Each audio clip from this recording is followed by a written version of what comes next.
Hello mga loves! Another day, another ganap na naman tayo for today's video.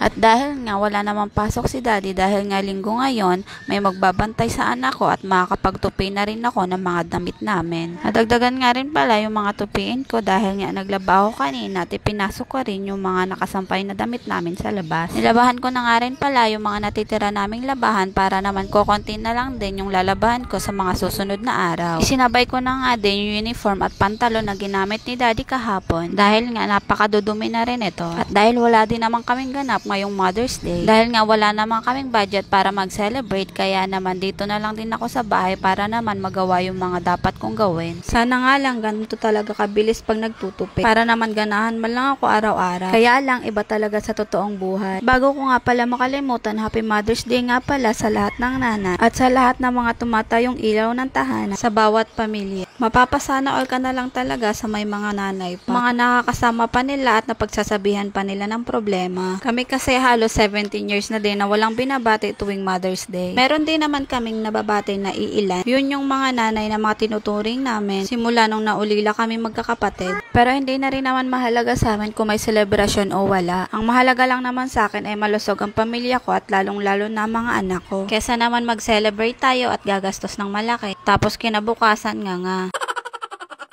At bago nga tayo mag-iyakan, balik muna tayo sa ginagawa ko. Ayan nga at nagising na nga ang anak ko at pinadede ko na nga muna siya para naman matuloy ko yung ginagawa ko. Kaya nga lang, ayan na nga at mulat na ang kanyang mata.